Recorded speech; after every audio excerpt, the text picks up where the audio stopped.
Question. Hi Kim, I have a question about the gifts of the causal body. So let me just comment on that. The Ascended Masters are explaining we have a higher self that resides in the spiritual realm, a realm of higher vibrations.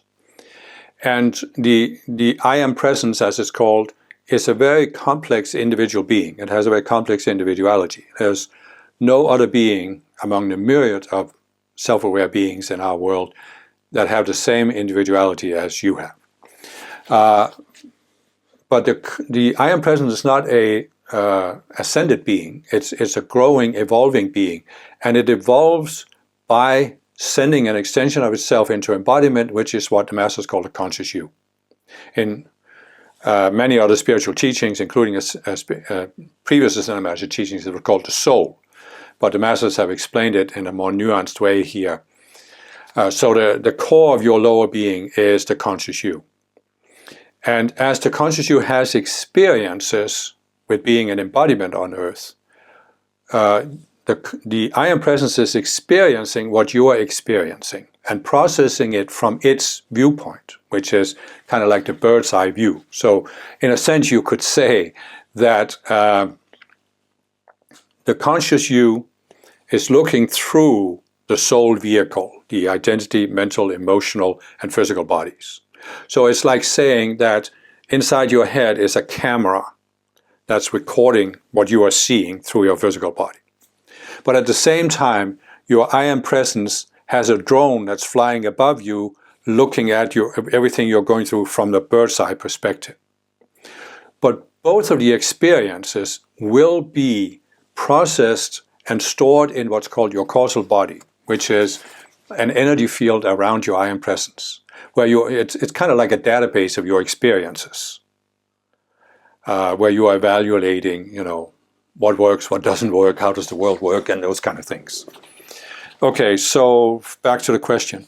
In the Summit Lighthouse, it was taught that on our birthday, light is released from our causal body, allowing us to share its gifts with others and the world.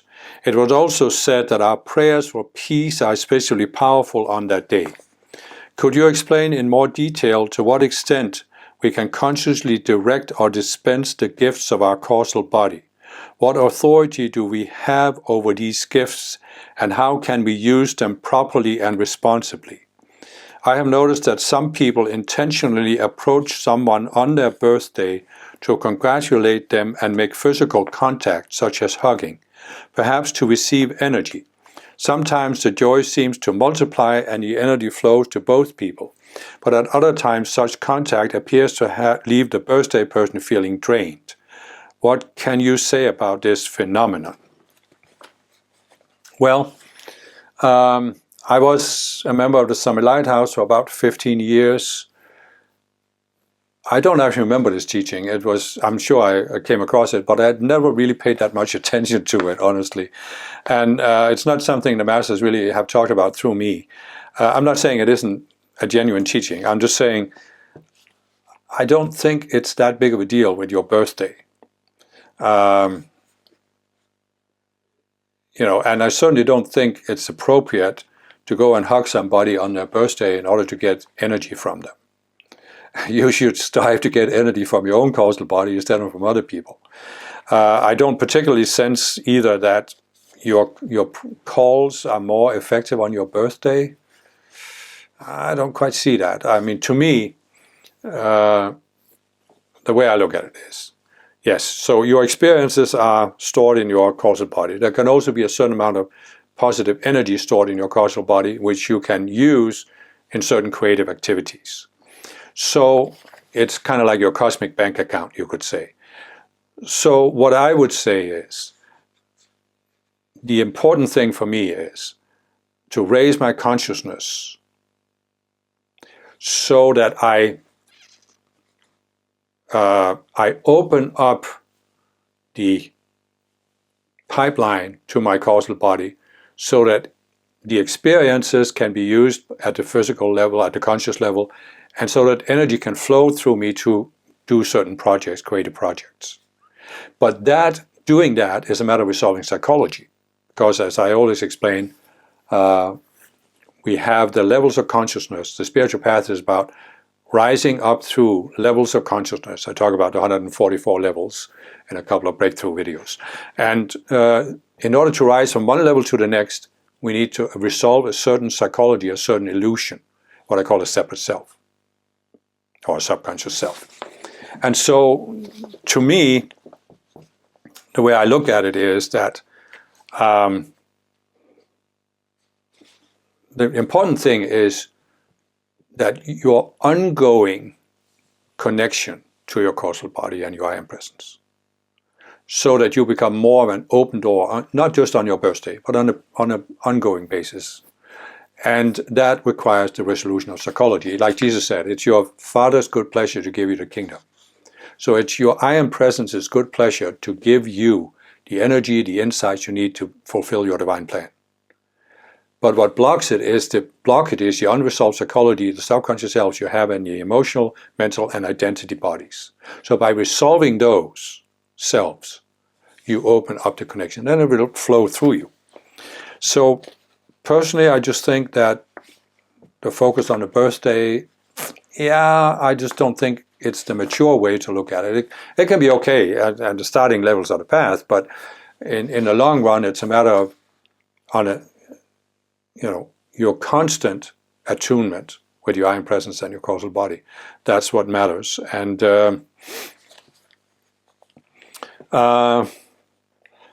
could you explain in more detail to what extent we can consciously direct or dispense the gifts of our causal body? What authority do we have over these gifts, and how can we use them properly and responsibly? Well, again, it's really a matter of resolving the psychology, because, let's put it this way. Even in the Summit Lighthouse, it was said that we have illusions, blockages, unresolved psychology, right? So the way I would look at it this way, and it was also said in the Summit Lighthouse, that not everything we experience rises to the level of the causal body. That basically what gets stored in the causal body is only that which is at the level of the Christ consciousness. It's pure, it's not selfish, it's not self-centered. So the way I explain it, or the way the Masters explain it through me with these teachings about the subconscious selves and the conscious you, is that the conscious you is an extension of the I am presence that descends into embodiment. It creates these structures in the identity, mental, emotional level that helps it integrate with the physical body and experience life on earth.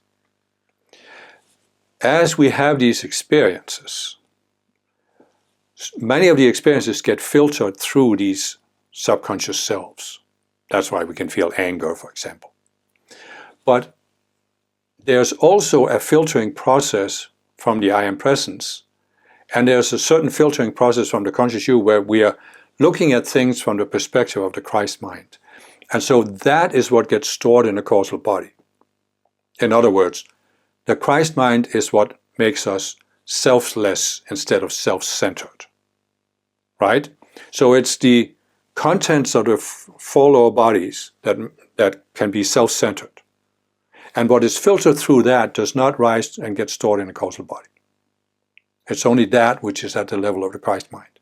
So in order to access the causal body, we have to have an intention and a vision for what we're going to do with the energy and the wisdom. And it has to be not self-centered. So in other words, I've seen that over the years with spiritual teachers, spiritual people, that you can get into being obsessed with getting a certain result. For example, manifesting money, or attracting the perfect partner. Are two of the things that people get most obsessed with. Or even in some cases having spiritual gifts so you can impress others and prove that the Ascended Masters are real or that the path works and this and that.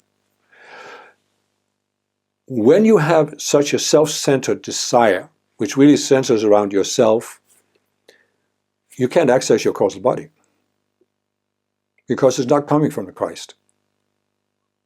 So what I'm saying is, Jesus talked about the kingdom of heaven suffers violence and the violent take it by force, but that doesn't apply to your causal body.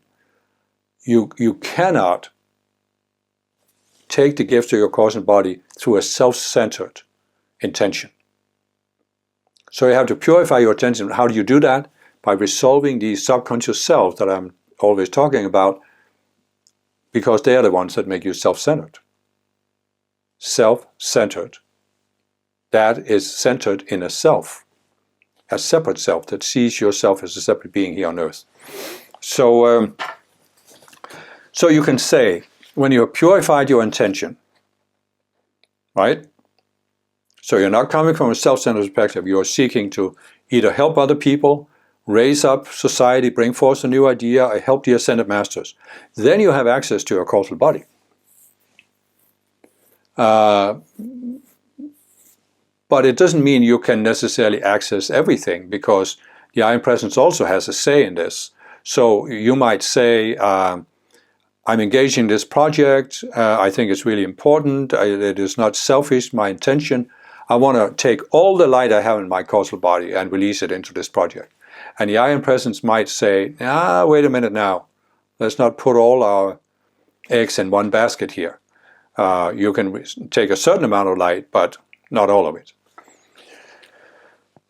So what authority do we have over these gifts? Well, as I said, the purity of your intention. How can we use them properly and responsibly? Again, you purify your attention of self-centered desires. It's really a matter of, because again, it's like the filtering mechanism, or you could say what opens the door to the treasure chamber of your causal body is the Christ consciousness. And that's not self-centered. And so when you are using it responsibly, you are using it to help other people, to help society, to serve the ascended masters, instead of some self-centered desire of you want money, or you want to have a big house, or you want to find the perfect partner, or you want to impress others, whatever it may be. That's those kind of self-centered intentions closes the door to the treasure chamber, and unselfish intentions opens it.